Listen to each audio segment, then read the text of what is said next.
बिहार के धरती से निकले एक बाबू वीर कुंवर सिंह थे, जो अंग्रेजों के खिलाफ लड़ाई में अपने हाथों को काटकर गंगा नदी में प्रवाहित कर दिया था। उसी बिहार के धरती से निकलकर सामने आए हैं विमल कुमार मंडल, जो भ्रष्टाचार के खिलाफ लड़ाई में अपने हाथों को काटकर सरयू नदी में प्रवाहित कर दिया। उनके इस भ्रष्टाचार की लड़ाई में मनीष कश्यप ने विमल मंडल का 1 लाख रुपए से आर्थिक सहयोग किया है। इस लड़ाई में विमल मंडल के साथ आम लोग क्यों नहीं आगे आ रहे हैं? हालांकि कुछ स्थानीय लोग और कुछ डिजिटल मीडिया के पत्रकार मनीष कश्यप के आह्वान के बाद आगे तो आए हैं, लेकिन इतने बड़े मुहिम पर मेन स्ट्रीम मीडिया और बड़े बड़े नेता गायब दिख रहे हैं। भ्रष्टाचार के खिलाफ लड़ाई लड़ने वाला विमल मंडल पत्राचार करके, हक हार करके अपने हाथों को सरयू नदी में प्रवाहित कर दिया, जिसके बाद उनके इस लड़ाई में सन ऑफ बिहार मनीष कश्यप ने 1 लाख रुपए का आर्थिक मदद किया है। और ये पहली दफा नहीं है जब मनीष कश्यप ने किसी का आर्थिक सहयोग किया हो। विमल मंडल के भ्रष्टाचार के खिलाफ लड़ाई में तो 1 लाख का मदद किया है। इससे पहले पूर्वी चंपारण में फुटबॉल प्रतियोगिता में 16,000 रुपए की पुरस्कार का वितरण किया था। बिहार का एक दिव्यांग जो पैरा ओलंपिक खेल सके, पैरा ओलंपिक किट खरीदने के लिए उसे 21,000 रुपए का आर्थिक सहयोग किया। बेगूसराय के गोलीकांड में मृतक चंदन कुमार धानु, उनके परिवार वालों को 21,000 का मदद किए, तो वही झारखंड के एक बलात्कार पीड़ित परिवार को 10,000 का आर्थिक सहयोग किया।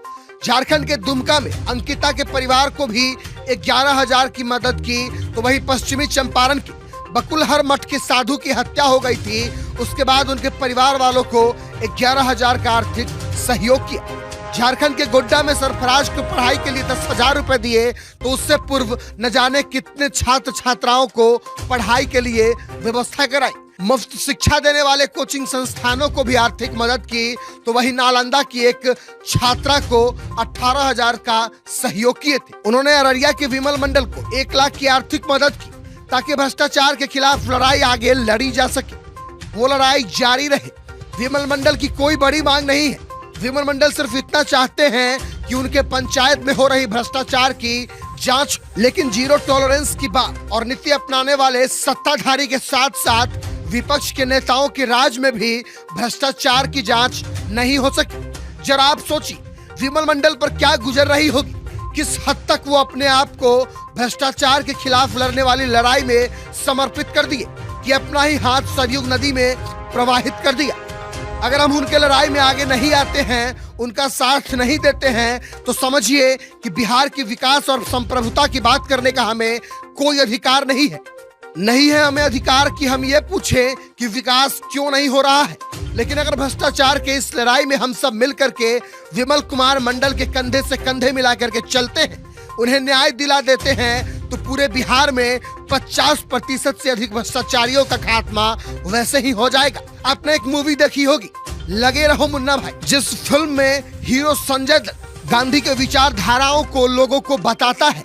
उसके बाद जब कहीं भी घूस मांगा जाता है, तो वो सब गांधी की बातें को सुनाने लगते हैं और वहां पर भ्रष्टाचार वैसे ही खत्म होता नजर आता है। अगर हम लोग विमल मंडल का साथ देते हैं, तो कहीं भी लोग भ्रष्टाचार करेंगे तो उनके दिमाग में विमल मंडल का हाथ दौड़ेगा। कहीं भी भ्रष्टाचारियों को भ्रष्टाचार करने से पहले विमल मंडल का याद आएगा। कोई भी गरीब और किसी भी सरकारी कार्यालय में जाएगा, उससे घूस मांगा जाएगा, तो विमल मंडल की तरह वो भी अपना हाथ काट लूंगा अगर ये बोलेगा, तो अधिकारी के होश तुरंत ठिकाने लग जाएंगे, अधिकारी तुरंत उसका काम करेगा। लेकिन अगर विमल मंडल को न्याय नहीं मिलती है, उनके गांव में हो रही भ्रष्टाचार की अगर जांच नहीं होती है, तो कोई भी गरीब व्यक्ति सरकारी कार्यालय में नाक रगड़ के रह जाएगा, कुछ होने वाला नहीं है। हम सभी को विमल कुमार मंडल के साथ कदम से कदम मिलाकर चलनी चाहिए। फिलहाल विमल कुमार मंडल और उनके इस प्रयास के साथ कौन कौन है, और मनीष कश्यप के द्वारा दी गई 1 लाख रुपए की आर्थिक मदद को लेकर के आप क्या कुछ कहेंगे? कमेंट सेक्शन में जाकर के अपनी प्रतिक्रिया हमें जरूर दें। ब्यूरो रिपोर्ट, सच तक न्यूज।